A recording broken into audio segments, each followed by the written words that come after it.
الله من الشیطان الرجیم بسم الله الرحمن الرحیم. په سټیج باندې زموږ سره ډېر درانه مشران دي د بېلابېلو ګوندونو او تنظیمونو او زموږ ګڼ شمېر ځوانان او سپین ږیري او زموږ خویندې راغلي دي. د علي وزیر استقبال کوي، د ده د استقامت، د ده د نیډرتوب او د خپلې خاورې د سوچه نمایندګۍ، د ده د یو قدر یو احترام دا زموږ د ټولو په زړونو کې دی. باید ملګري کښېني، دا ملګري کښېنئ، کښېنئ ملګرو، تاسو کښېنئ. ملګرو په سټیج باندې زموږ سره ډاکټر خادم حسین صاحب خان زمان ورسره ملګري، زموږ محترم عصمت شاهجهان، زموږ محترم میر کلام صاحب، زموږ محترم ډاکټر ګل علام صاحب او داسې که نامونه اخلم کیدای شي سره نه پاتې شي، خو ټول راغلي دي د علي وزیر استقبال ته. او دا استقبال دا په یو بنیاد کېږي، دا د دغې خاورې او د دغې وطن سره د مینې قدر او قربانۍ په دغې بنیاد دی. محترمو صفبندي ده، د یوې ورځې نه ده، دا د پیړیو نه روانه ده چې د وطن د دشمنانو او د وطن د خلکو مابین دلته صفبندي کېږي. موږ منو زموږ په خاوره باندې استعماري قوتونو قبضه کړې ده، پنجابي قوتونو قبضه کړې ده. موږ منو دلته د پیرنګ نه راواخله تر نن ورځې پره په دې خاوره باندې زورور ناست دي. موږ ته هېڅ هم نه دي کړي. یوه خبره مو ضرور ورته ثابته کړله چې لا هم موږ نسکور نه یو، لاس مو در سره اچولی دي. لا هم موږ په خپله خاوره د خپل وطن خبره کوو. لا هم د ستا هر څه چې مخته راغلي دي دا صفبندي د یوې ورځې نه ده، دا د ډېر وخت نه روانه ده. محترمو دا کې ډېره قربانۍ وشوې، داسې نن د علي وزیر قید هم د هغو قربانو یو سلسله وه. دا څو لسیزې روانې دي، بلکې پیړۍ تېرې شولې چې پښتانه لا قرباني ورکوي او لا دوی نسکورول یا د بل غلامي نه مني، یا دې ته تیار نه دي چې موږ غلام یو. البته که هر کله هم دا پښتنو ته چانس میلاو شو، کله هم دوی نه ضایع کوي چې هغو خلکو نه انتقام واخلي چا چې زموږ وطن برباد کړی دی، او هغه خلک زموږ د خاورې نه وشړي چا چې زموږ په خاوره قبضه کړې ده. لهذا دغه هغې صفبندۍ کې یو قربانۍ را روانې دي. او محترمو دا د دغې قربانۍ سلسله ختم نه ده. راتلونکي وخت کې زموږ د وطن هر بچی، زموږ د وطن نر ښځې دا قرباني ته تیار دي، خو ټیټېږو په هېڅ صورت نه، پورته کېدو په هېڅ صورت نه. دی کله هم دا کام نشي نسکورولی.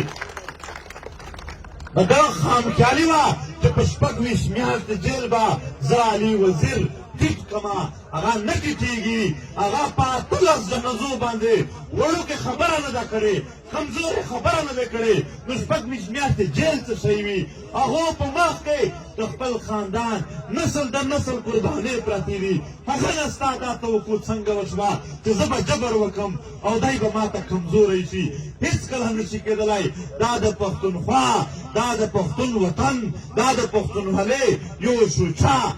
شوچا غږ دی، دا کله ټیټېدلی شي. نو لهذا زما مقصد دا دی چې قربانۍ چې کله هم زموږ په ملګرو راغلي دي، په استقامت سره مو قربانۍ برداشت کړي دي. زموږ د څنګ ملګري شهیدان شوي دي، زموږ د څنګ ملګري جیلونه یې خوړلي دي، تکلیفونه یې تېر کړي دي. والله که دوی فریاد کړی وي، والله که دوی صرف خپل شکل کې هم داسې څه کمزوري ښودلې وي.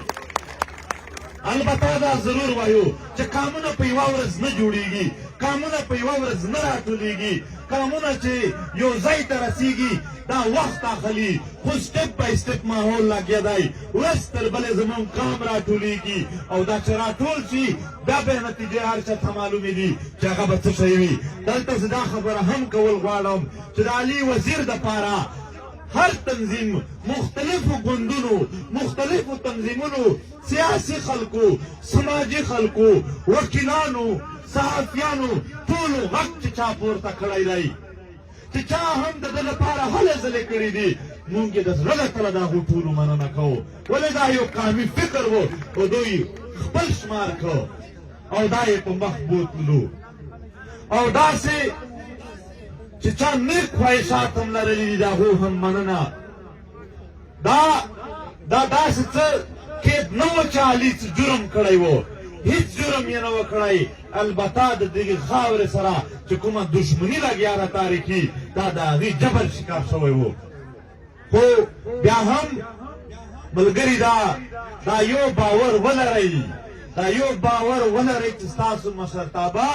چاته ټیټېږي نه او په قربانیو کې به هم تر ټولو په اول صف کې درته ولاړه وي او زه ټولو پښتنو ته دا یو پیغام ورکوم چې تاسو مسلې لرئ په غلامي کې ژوند لرئ خاوره د پردو لاندې شوې ده ساده خبره ده یو د پنجاب جرنیل یې هلته په کویټه کور کمانډر لګولی دی یو یې په پېښور کې نولی دی او هر څه د دوی په حواله دي موږ په خپله خاوره باندې څه لرو ساده یوه مشوره دی هم نه مني چې زما د خاورې د حالاتو متعلق یې ته کوې ساده یوه خبره نه مني په خاوره باندې نن بیا داسې دوی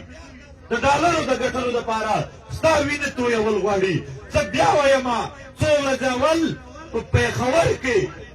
تر 100 زیات د پښتنو وینې تویې شولې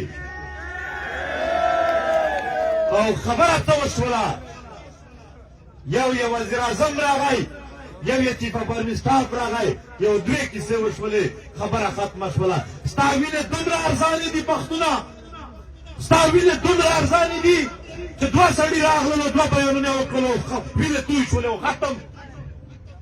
داسې منصوبې جوړې دي هره ورځ په دې وزیرستان او باجوړ او په نورو سیمو کې تر کویټه پورې وینې تویېږي څوک یې د پوښتنې شته دی چې ویې کړي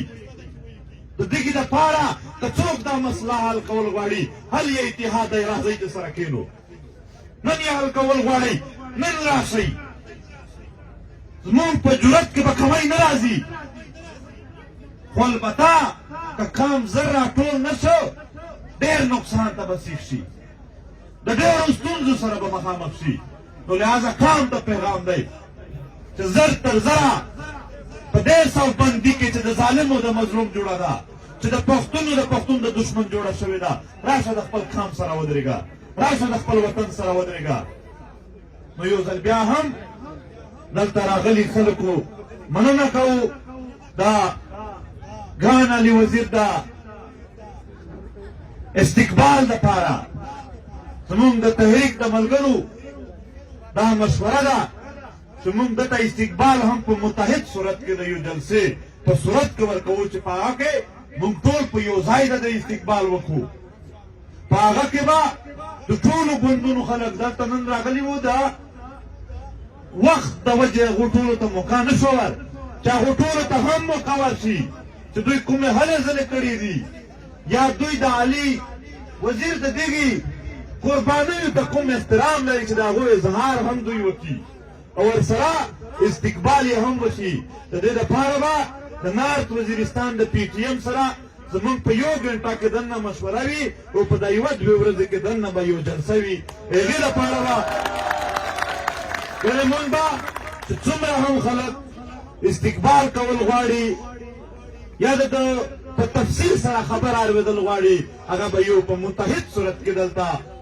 ورته کښېنو دته به هم دا احساس وشي چې که ما جیل خوړلو زما ملګري هم وفادار وي زما پیغام یې ښه کور په کور رسولی دی او کام متحد شوی دی او منظم شوی دی نو د دې لپاره به تاسو ټول تیار وئ زه یو ځل بیا د هغو ټولو مختلفو سیاسي ګوندونو سماجي تنظیمونو